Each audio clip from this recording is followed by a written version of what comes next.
हिंदू धर्म में गंगा नदी को देवी का स्थान दिया गया है। उन्हें माता कहकर संबोधित किया जाता है। महाभारत काल में कई कथाएं प्रचलित हैं, जिनमें से एक है देवी गंगा और महाराज शांतनु का विवाह और उसके बाद देवी गंगा द्वारा अपने ही पुत्रों को नदी में प्रवाहित करना। इसके पीछे एक विशेष कारण मिलता है।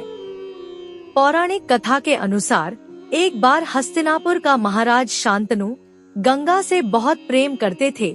इसके बाद राजा ने गंगा के आगे विवाह का प्रस्ताव रखा। गंगा विवाह के लिए मान गई, लेकिन साथ ही उन्होंने एक शर्त भी रखी जिसके मुताबिक शांतनु कभी भी उन्हें किसी बात के नहीं रोकेंगे और अगर वह ऐसा करते हैं तो गंगा उन्हें हमेशा के लिए छोड़कर चली जाएंगी। राजा इस बात को मान जाते हैं। विवाह के बाद जब गंगा मैया और राजा को पुत्र की प्राप्ति हुई तो उनकी खुशी का ठिकाना न रहा, लेकिन गंगा ने अपने नवजात शिशु को नदी में बहा दिया। गंगा द्वारा दिए गए वचन के कारण शांतनु उन्हें रोक न सके।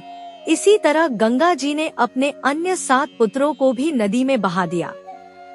जब 8वें पुत्र ने जन्म लिया और गंगा जी उन्हें भी नदी में बहाने जा रही थी, तब राजा शांतनु ने उन्हें रोक लिया और उसने ऐसा करने का कारण पूछा। इस पर मां गंगा ने उत्तर दिया कि मैं अपने पुत्रों को वशिष्ठ ऋषि के श्राप मुक्त कर रही हूँ।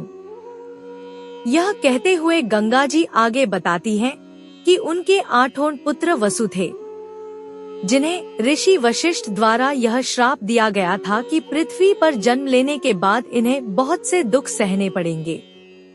ऐसे में गंगा जी ने उन्हें कष्टों से बचाने और मुक्ति दिलाने के लिए नदी में प्रवाहित कर दिया था।